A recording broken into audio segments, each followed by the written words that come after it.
하나님께서 오늘 우리에게 주시는 말씀은 히브리서 8장 6절에서 12절까지 말씀입니다.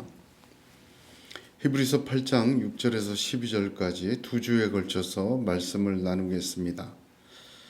6절부터 제가 봉독합니다. 그러나 이제 그는 더 아름다운 직분을 얻으셨으니 그는 더 좋은 약속으로 세우신 더 좋은 언약의 중보자시라.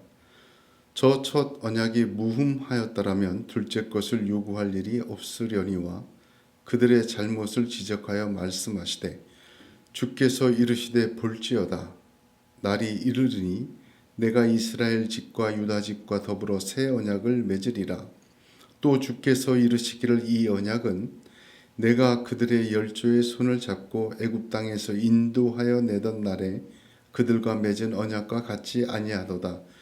그들은 내 언약 안에 머물러 있지 아니하므로 내가 그들을 돌보지 아니하였노라. 또 주께서 이르시되 그날 후에 내가 이스라엘 집과 맺을 언약은 이것이니 내 법을 그들의 생각에 두고 그들의 마음에 이것을 기록하리라. 나는 그들에게 하나님이 되고 그들은 내게 백성이 되리라. 또 각각 자기 나라 사람과 각각 자기 형제를 가르쳐 이르기를 주를 알라 하지 아니할 것은 그들이 작은 자로부터 큰 자까지 다 나를 알미라. 내가 그들의 불의를 긍휼히 여기고 그들의 죄를 다시 기억하지 아니하리라 하셨느니라. 아멘. 하나님의 은혜와 평강이 저와 여러분에게 충만하시기를 주님의 이름으로 축복합니다. 인류 역사와 서양 문명의 중심을 꼽는다면 아마도 그리스를 빼놓을 수가 없습니다.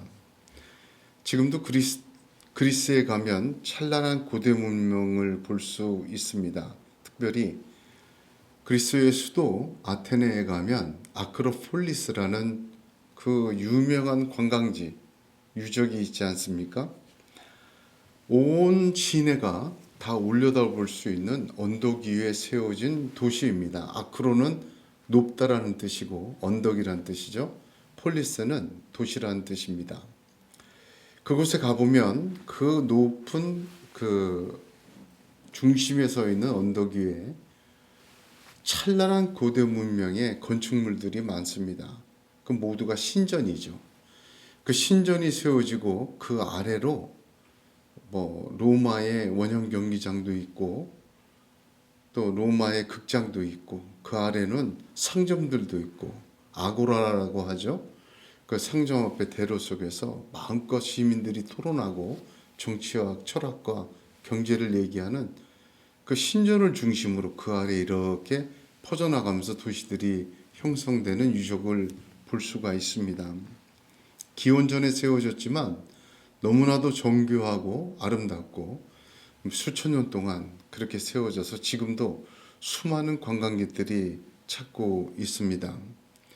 사실 2000년 전, 즉 성경이 쓰여지던 시대에는 지금은 관광객으로 채워졌지만 2000년 전 그때에는 더 많은 시민들로 모든 세계의 중심의 역할을 하며 많은 사람들로 북적였던 곳이 아테네였습니다. 성경을 보게 되면 성경의 아테네는 아덴이라는 지명으로 나옵니다. 사도행전 17장 딱 한 번 나오는데 그 17장 아덴이 굉장히 중요한 지명과 사건이 있었습니다. 그것이 왜 유명하고 중요한가? 성경의 그 아테네가 첫 번째는 바울의 전도가 실패한 곳입니다. 바울은 가는 곳마다 복음을 증거하고 성령의 역사로 교회가 세워졌어요. 그런데 유일하게 전도가 이루어지지 않고 교회를 세우지 못한 곳이 아덴입니다. 사도행전 17장 34절을 보면 몇 사람을 그렇게 가까이하여 믿으리라.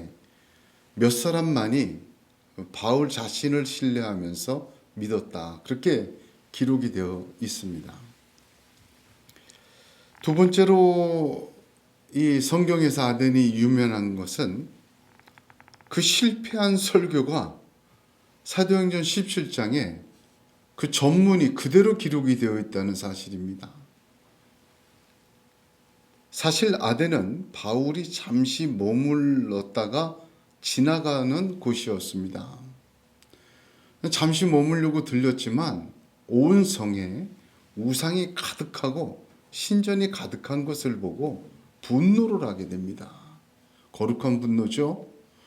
분노를 하게 돼서 아크로폴리스 그 중심의 바로 아래 그 신전들 성 바로 아래 아레오 바고라는 곳이 있습니다. 지금도 가면 바울이 그 설교했다는 그 단이 유적처럼 보존되어 있습니다. 아레오 바고에서 바울이 설교한 내용을 자세히 기록하고 있습니다. 사도행전 17장 32절을 보면 그들이 죽은 자의 부활을 듣고 어떤 사람은 조롱도 하고 어떤 사람은 이 일에 대하여 내 말을 다시 듣겠다. 이 결과입니다. 거기에서 전도하고 설교한 결과는 조롱과 비판의 결과를 낳았을 뿐입니다.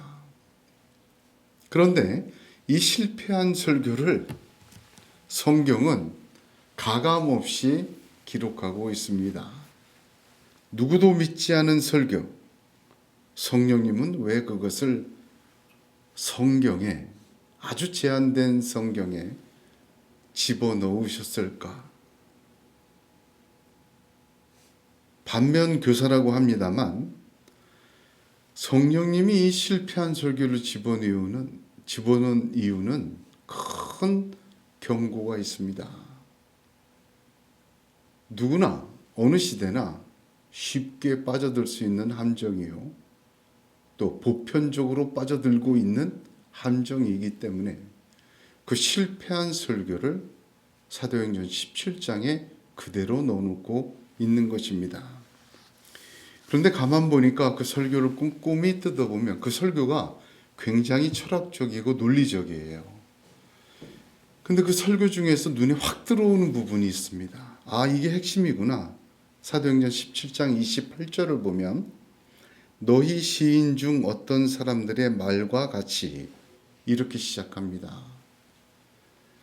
시인이라는 말은 단순히 시를 짓는 사람만 뜻이 아니에요. 철학자. 바울은 다소에서 자라고 공부하지 않았습니까? 길기리아 문화에서. 바울은 그 당시 철학과 그들의 수사학과 모든 것에 능통했던 사람입니다. 그러니까 인용을 한 거죠. 너희들이 다 알고 있는 그 유명한 말로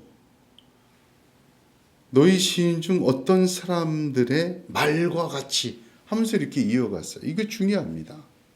왜냐하면 이전도 이후도 바울의 설교에 이 표현이 들어간 적이 없어요. 특별히 성경에 기록된 그 능력이 나타난 설교들 있죠. 예수님의 설교에 이런 이야기, 이런 비유, 이런 형식이 들어간 적이 없습니다.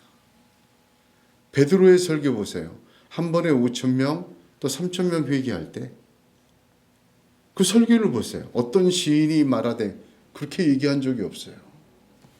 다른 사도들의 설교가 간간히 기록되어 있죠. 스데반의 설교도 기록되어 있는데 성경은 이러한 표현은 일절 없습니다. 실패한 설교의 핵심 사도행전 17장 28절에 보면 그 핵심이 잘 나타나죠. 사람의 말과 지혜의 아름다운 것을 인용하여 아테네 사람들에게 진리를 이해시키고 전하려 한 것입니다. 그들의 논리와 그들의 이해의 바탕에 복음을 실어서 전한 것입니다. 듣기는 좋았지만 결과는 조롱과 비판이요.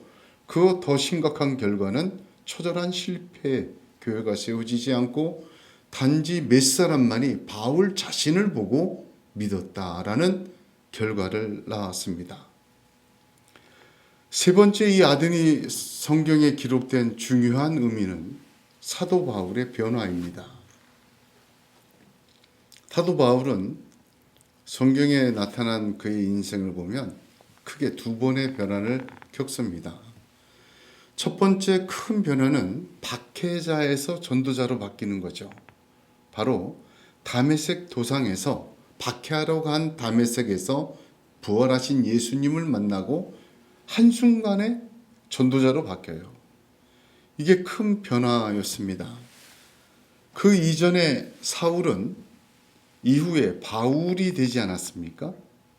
이름까지 바뀔 정도로 큰 변화였습니다. 그런데 이 아덴이 바울에게는 두 번째 큰 변화 장소였습니다. 첫 번째 변화는 한마디로 하나님의 일방적인 은혜였습니다. 아직 죄인 되었을 때 박해자로 살기 등등하여 박해하러 가는 중에 하나님은 그를 변화시키셨습니다. 은혜죠. 첫 번째 변화는 은혜예요. 두 번째 변화는 좀 다릅니다. 두 번째 변화는 스스로 결단하는 결단적 변화였습니다. 바로 아덴이 그 장소였습니다. 아덴 다음에 바울이 전도하러 온 것이 고린도 교회예요. 고린도예요.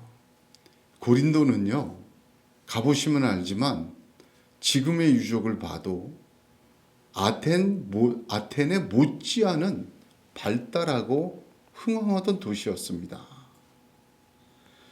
그 고린도에 들어갈 때 바울이 아덴의 실패를 안고 들어갑니다. 그래서 고린도 전서를 보게 되면 바울의 두 번째 변화, 스스로 결단적 변화에 고백이 들어 있습니다. 고린도전서 2장에 형제들아 내가 너희에게 나아가 하나님의 증거를 전할 때에 말과 지혜의 아름다운 것으로 아니하였나니 내가 너희 중에서 예수 그리스도와 그가 십자가에 못 박히신 것 외에는 아무것도 알지 아니하기로 작정하였습니다. 내가 너희 가운데 거할 때에 약하고 두려워하고 심히 떨었노라. 내 말과 내 전도함이 설득력 있는 지혜의 말로 하지 아니하고 다만 성령의 나타나심과 능력으로 하여 너희 믿음이 사람의 지혜에 있지 아니하고 다만 하나님의 능력에 있게 하려 하였노라. 얼마나 위대한 고백입니까? 아덴의 실패 이후에 바울은 전도자로서 설교가로서 완전히 변화하게 됩니다. 이 변화는 다메섹 도상에서의 은혜적 변화가 아닌 스스로 내린 결단의 변화, 작정하였습니다. 변화입니다. 그때부터 바울이 완전히 달라져요. 고린도전서 1장 25절에 하나님의 어리석음이 사람보다 지혜롭고 하나님의 약하심이 사람보다 강하니라. 할렐루야. 그것을 믿은 거예요. 그리고는 그 증거로 이 고린도 교회 교인들을 향하여 이렇게 말합니다. 형제들아 너희 부르심을 보라. 육체를 따라 지혜로운 자가 많지 아니하며 능한 자가 많지 아니하며 문벌 좋은 자가 많지 아니하도다. 그러니까 돈으로 예수 잘 믿은 거 아니야. 또한 너네들이 뭘 배워서 잘 믿은 거 아니야. 하나님의 능력으로 된 것이야. 너희 자신이 증거야. 그렇게 확증하며 두 번째 스스로의 큰 변화를 겪습니다. 제가 왜 이 말씀을 드리냐면 히브리서를 강의하면서 한 가지 의문이 떠나지를 않습니다. 저 자신의 영적 싸움이기도 했지만 히브리서를 기록한 것은 주후 60년입니다. 네로가 박해하던 시절입니다. 예수님을 직접 만난 사도들도 점점 순교하고 다 사라졌어요.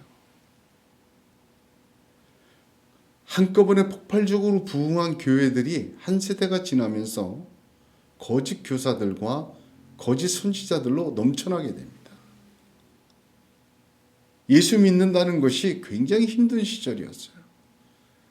지하로 땅굴을 파서 들어가 숨어야 됐고 물고기 쌓인 비밀 사인을 만들며 목숨 걸고 예수 믿는 시절이었습니다. 이방인은 그래도 좀 덜했는데 유대교를 믿고 태어나면서 살던 히브리인들이 예수 믿은 사람들은 더 힘들었습니다.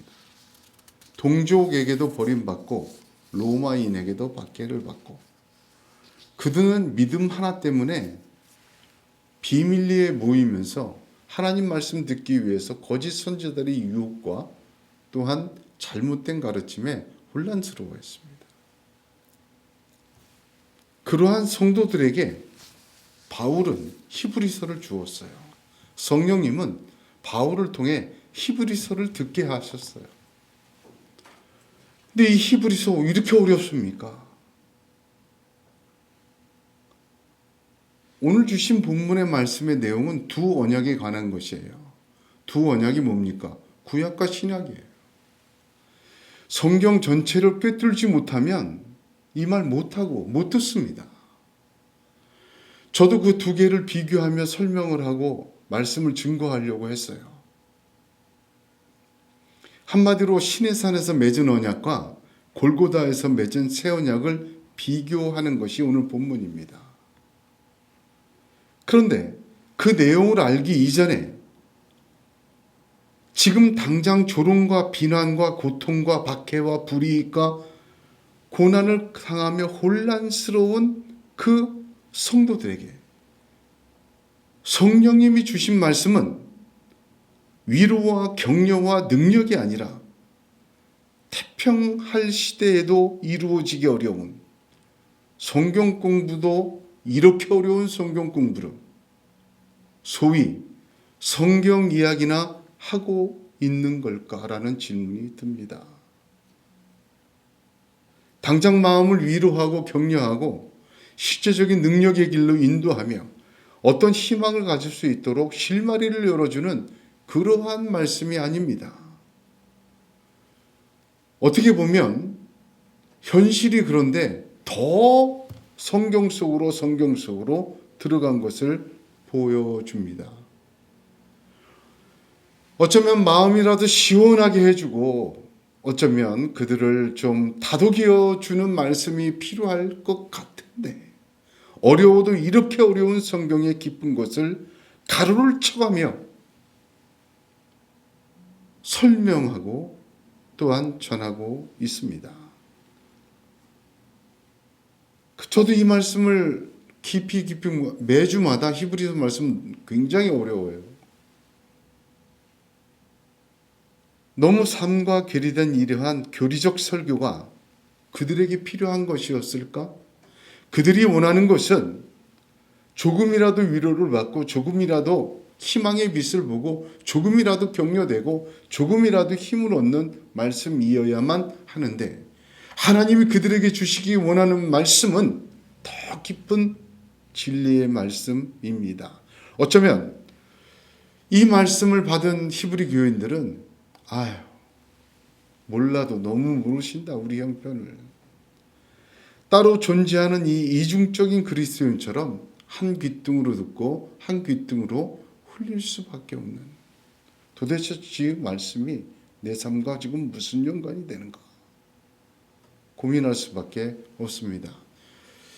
나중에 말씀드리겠지만 제 경험상 하나님의 지혜가 저는 옳습니다. 여러분, 껍질은 썩어야 까져요. 하나님의 진리가 우리의 중심에 들어오기 위해서는 우리의 껍질이 썩어질 때예요. 내 껍질 단단해서 내가 자신 있고 편안하고 그럴 때 하나님 말씀 절대로 안 들어옵니다. 중심까지. 저는 히브리서가 박수를 칠 만큼 하나님 지혜의 동의해요. 가장 힘들고 어려울 때, 혼란스러울 때 껍질이 물러지거든요. 그때 가장 생명의 에기스가 우리 영혼의 중심까지 들어올 수가 있어요. 비로소. 제가 목회하면서 이 질문이 저도 떠나지 않습니다. 이 고민을 왜 하게 됐냐면 어떤 사람은 목사님, 지금 성도들이 하루하루 벌어먹기 얼마나 힘들고 고통스러운 세상인데 일주일에 한번 교회 나와서 위로받고 또 이렇게 좀 힘을 얻고 가야 되지 않겠습니까? 이건 그들이 원하는 거예요. 제가 직접 들은 말입니다. 목사님은 세상 물정을 너무 모르십니다. 제가 직접 들은 말입니다. 성경 얘기만 하시니 당장 위로를 받고 힘을 얻어야지 지금 가로를 쳐가며 설명하는 것이 은혜가 되지 않습니다. 제가 직접 들은 말입니다. 어떤 분은 자기가 계시받은 이야기나 자기가 환상을 본 이야기나 유튜브의 내용들을 가지고 와서 또 책을 갖고 와서 목사님도 이걸 좀 알으셔야 돼요 하고 와서 그것을 뒤밀고 들었나 읽었나 확인까지 합니다. 어떤 분은 정치적인 것을 가지고 와서 동의를 구하고 저의 성향을 떠보고 판단하려고 하는 분들도 있습니다. 제가 이 유튜브에 설교를 올리지 않습니까? 제 설교를 다시 들어봐도 저는 성경의 66권이 하나님의 지혜인 줄로 저는 확신해요.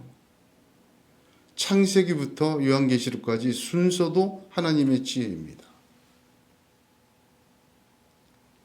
또한 성경이 기록된 창세기 1장 1절부터 31절까지 그 순서도 하나님의 지혜라고 저는 믿어요. 성경을 연구하면 연구할수록 하나님의 지혜입니다. 글자 하나, 점 하나까지 하나님의 놀라운 창조의 지혜가 성경에 다 담겨져 있어요. 그러므로 그 지혜보다 제 지혜가 못하기에 저는 성경을 순서대로 봐야 된다고 생각을 해요. 그리고 한 절도 한 단어도 그냥 넘어가서는 안 된다고 생각합니다. 그 한들 한 단어 주신 하나님의 뜻이 있기 때문에 그 믿음을 가지고 주실 때까지 붙들고 묵상하고, 묵상이 뭐예요? 되새김질 아닙니까?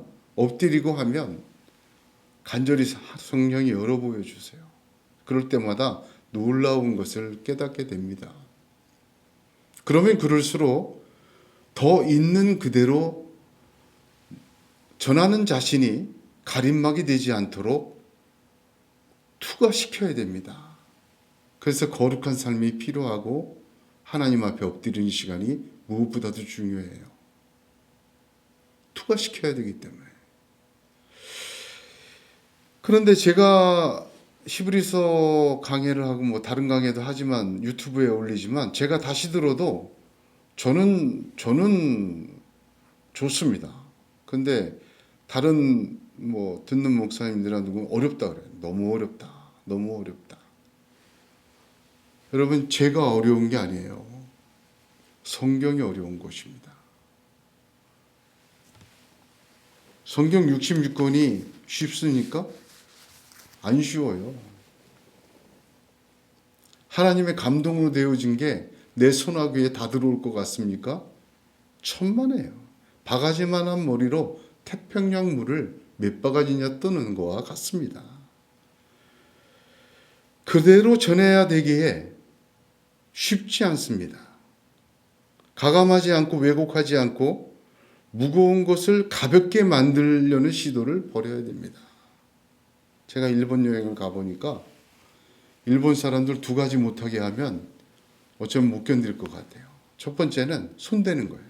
음식이든 자연이든 동네도 다 이렇게 손을 대놓습니다. 그대로 놔두는 법이 없어요. 또 하나는 스미마세, 미안합니다는 말을 많이 하죠. 두 가지 못하게 하면 일본 분들은 견디기 힘들 것 같아요. 성경의 말씀을 건드리지 말아야 합니다. 하나님의 미련한 것이 사람보다 지혜롭습니다. 저는 그걸 믿어요. 영원한 것은 사람의 손으로 세운 것이 없습니다. 하나님의 손으로 세우신 것만이 영원합니다. 우리가 지금 하나님의 손으로 세워지는 영생의 나라, 하나님 나라와 영생을 바라며 예수님이 십자가에 죽으시고 지금도 보좌 우편에서 중보하십니다. 바울의 실패한 설교의 핵심은 스스로 손을 댄 것입니다. 바울의 첫 번째 변화는 은혜였지만 두 번째 변화는 결단이었습니다. 비록 우리 모두가 바울과 같은 사역자는 아니지만 예수 믿는 사람 성도 역시 예수 믿고 두 번의 변화는 반드시 있어야 합니다. 하나님께서 오직 믿음으로 거저 주신 은혜의 변화는 이미 우리가 다 거저 받았습니다. 그렇다면 바울처럼 반드시 두 번째 결단의 변화로 이어져야 합니다. 바울만 이런 것이 아니었더라고요. 아브라함도 그렇지 않습니까? 창세기 12장을 보면 은혜로 부르심을 얻었어요. 자격도 없는 사람을 75세에 그리고 38년 동안 모리아 제단에 설 때까지 아브라함의 인생을 보면 그 은혜로 변화시킨 하나님이 스스로 결단하도록 계속해서 그의 삶을 요구하시고 또한 붙드셨습니다. 어디 아브라함만 그렇습니까? 이삭도 그랬죠. 7번 우물을 파고 결국은 베델까지 가지 않습니까? 야곱은 어떻습니까?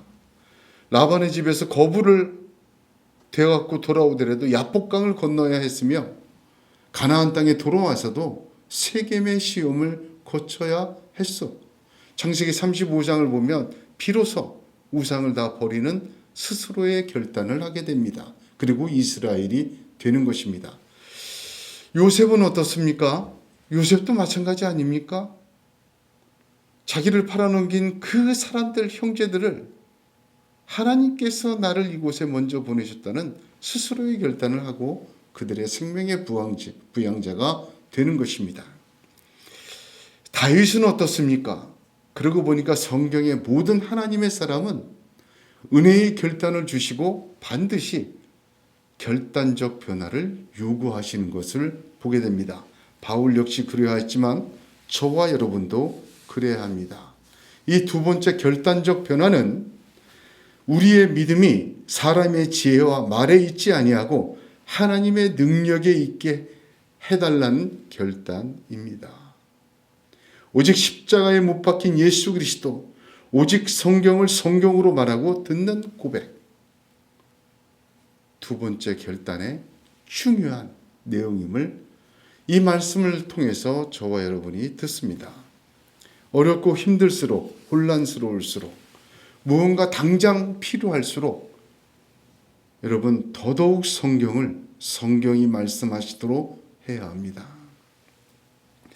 사람의 말과 지혜의 아름다움은 깨닫고 이해하고 감동받기에 적합합니다만 하나님의 능력에 의지하지 않게 됩니다. 고로 하나님의 능력이 나타나지 않습니다. 놀라운 바울의 전도도 바울 잘나서 된 것이 아닙니다. 사람이 예수 믿는 것이 사람이 무엇을 해서 이루어지는 사람의 공력이 아닙니다. 사단의 권세는 오직 예수님만이 이기신 것이요. 사람의 공력으로 아무리 쌓아보아도 그것은 결국은 불타는 시험의 공력에 사라지고 마는 것입니다. 오늘 주신 말씀을 이해할 수 있으십니까? 저도 어려운데요. 핵심은 두 언약입니다.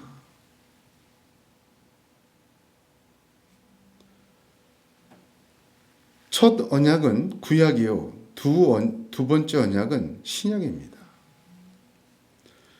그런데 이게 왜 어렵습니까? 처음 듣는 분도 있으실 거예요, 지금. 이 두 가지가 연결되어 있기 때문입니다. 구약과 신약은 따로 다른 하나님이 각각 주신 것이 아니에요. 같은 하나님이 함께 주신 것입니다. 연결되어 있어요. 마치 실체와 그림자처럼 연결되고 완성됐기에 새 언약을 이해하려면 반드시 옛 언약을 알아야 합니다. 신약만 필요하지 구약 필요 없다는 사람은 여러분 이 사람은 공부를 안 한 사람이거나 지혜가 부족한 사람이거나 잘못 믿은 사람이에요. 구약은 다 신약 안에서 사라졌다. 그 사라진 것을 알아야 돼요. 옛 언약을 오해하지 않기 위해서는 새 언약을 들어야 합니다. 예수님이 바리새인들의 옛 언약만 붙들고 있는 바리새인들, 사두개인들에게 그랬잖아요.